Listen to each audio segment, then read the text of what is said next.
We're going to talk about reviewing and poetry, which is a little bit of a tricky subject. I'll start this off with a little bit of a story. I was talking to an editor of an unnamed publication, and I was talking about making a space for spoken word reviews in this publication.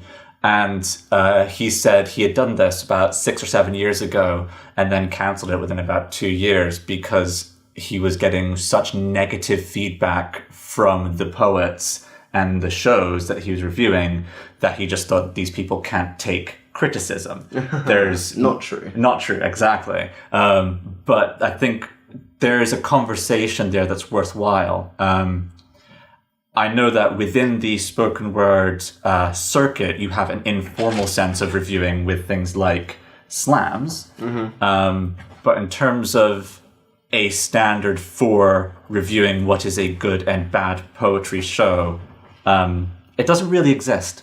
No, it's a big thing that I've been talking about in the poetry scene for a while now. Is the lack of a critical kind of framework to really to one, critique, and then to sort of internally review ourselves and understand how we can improve and the things that us as a scene are not that good at. There's a lot of issues around just straight up being able to accept active criticism from people who know, but there's not that many people who know, and there's no structures for it. Apart from like the sites like Sabotage Reviews, who once again, a lot of them are volunteers. It's an issue there, and then there's Broadway Baby for the Fringe and a couple of other things.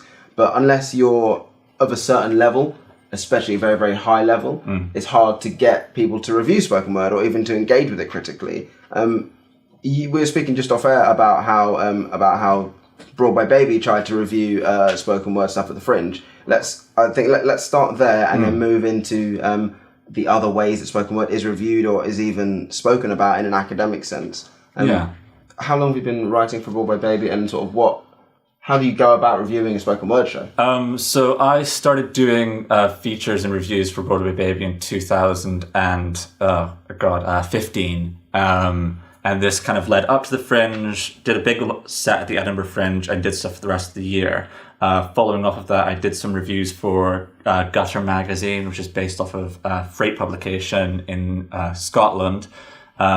Did some feature writing with, which is usually publication of transcription of interviews that I've done with Flint and Pitch. And going into the Fringe 2016, I did some work with Broadway Baby and the Scots Gay magazine. Mostly because I felt Scots Gay gave me a little bit more freedom to do less reviews, because Broadway Baby have the mandate to cover everything at the Fringe. And I didn't really have the time. I was trying to juggle a job with that. So it was like, I needed to take a little bit of time to myself. And a couple performances as well, because it's the Fringe. Exactly. No, it was just crazy. But I think something that is worth bringing up for that is the metrics of reviewing at the Fringe, so the star system. Okay. You can attach a pretty good financial indicator as to how well your show is going to do, whether you get a 4-star or a 5-star review. Really? Pretty much so. Because people, at a certain point in the Fringe, people start only going to shows that have these reviews. And so if you aren't turning out 4 to 5-star reviews, there's actually a really interesting graph that someone published. If you want to look him up, James Harding, he did a mapping of the amount of 4 to 5-star reviews that are being given out each year. And year on year at the Edinburgh Fringe, it is an increase because they are the only things that drive traffic for these review sites. And that's a real problem. Not just for the theatre community, but for spoken word, because a lot of spoken word, the only real reviewing that they're getting seems to be concentrated during these festival seasons, when a lot of reviewers are already there looking for shows. You don't get a lot of reviewers coming out to open mic or regular nights. Which is another issue. Exactly. We should definitely be addressing that. So, I mean, what were you looking for when you were writing a review of a spoken word show? We'll start at the Fringe just because it's like you say, a lot of the reviews that we tend to get just tend to happen at the Fringe because it's when things are concentrated. So what kind of things are you looking for? Is it about the stagecraft? Is it about the actual content? Is it about the performance? Is it about audience engagement? I actually set up and I think this is going to be a conversation topic. I set myself the pre-existing criteria that I would not be reviewing open mics or slams. Okay. Because they are very difficult to review. Yeah. Because they essentially change. Just the changeable nature of them. Different day, different crowd, different audiences, different slams for a judge. Exactly. So different judges for a slam. Exactly. And that's a difficult thing then to approach people and say, I'm not going to review it because it's this format. Yeah. And I would review spoken word shows. Yeah. Now, again, that's an interesting topic because I'm already making the move towards the more theatrical side of spoken word. And I'm already starting to put that criteria onto a spoken word show. Mm-hmm. Now, within a spoken word show, the things that I would be looking for would be consistency throughout the piece, a reason why this was a show as opposed to just a list of poems that I've pulled up, a sense of continuity and story throughout. Mm-hmm. And it's like constructing a set list, it's like constructing a through line and narrative in the, half hour or however long the show is. Yeah, you're looking for an album as opposed to a playlist. Nice. Even though I do love playlists, you're looking for something that has a reason why it is a show. Mm-hmm. Now that's an interesting problem then for spoken word, because I know so much effort and so much attention is paid to things like open mics and slams, and they're very important. I think that they are at this Edinburgh Fringe, some of the best work is put out at these slams. Like Other Voices, I think is consistently excellent. Mm-hmm. But it's very difficult to review that, and not just review it, turn around to an editor or a reader of your publication and explain why your review on this night is a good review. Yeah, no, I think that's it. Obviously, it's like having to review open mics or slams it's a different question, because I think a review of a slam can only ever be, locked down into this one slam at this one time with this place, which is fine, but it's not a good way to set up a system of reviewing for slams. Like, in the same way that you couldn't compare slams and other slams, you can't really compare reviews to other reviews of slams. But coming back to poetry shows, I think there's a lot to be said for now, going back to what you were saying about having a criteria that's actually not set, but a criteria that is known to people who are writing these reviews. Because it means you can take them to an editor or take them to a reader of publication, somebody outside of the scene, and go, here's what makes this show worth your time and worth your effort and, worth your money a lot of the time. Exactly. There's a lot now with the Roundhouse Last Word Festival, and a couple of the other literary festivals have now got really good, strong spoken word programming, but the reviews of them tend to be either theatre reviewers or even sort of comedy reviewers I've seen reviewing spoken word pieces, and it's not necessarily their fault, but they haven't got the same experience and the same straight up language and the same ability to understand what it is that makes a spoken word show different to a comedy show with spoken word bits in it, or a theatre show that is based on spoken word, things like that. I saw reviews of Maria Ferguson's show Fat Girls Don't Dance, and then Yomi Sadei's show recently, and they were all theatre reviews, and it bugged me because I'm like, if there was a spoken word publication here, it would give it a different level of respect and a different engagement. Looking for different things. Indeed. So let's try and move away from the issues to try and get some solutions here. Yeah. How do you think we set up the structure to have a real sense of critical... Basically, how do we get to a critical standpoint where we can review spoken word? I think we're already in the process of getting there, because we're starting to see quite a few people take on the project of creating spoken word shows. That is necessarily going to attract more reviews, and we're going to get more circulation around that. I think what we should be doing in order to make sure that we're not being reviewed by people from different disciplines who are looking for different things. A theatre reviewer might look for something like a character. And character in theatre is very different from character in spoken word. If that's a whole different topic. The way we can go about doing that is starting to talk amongst ourselves and it's going to be a case of I'm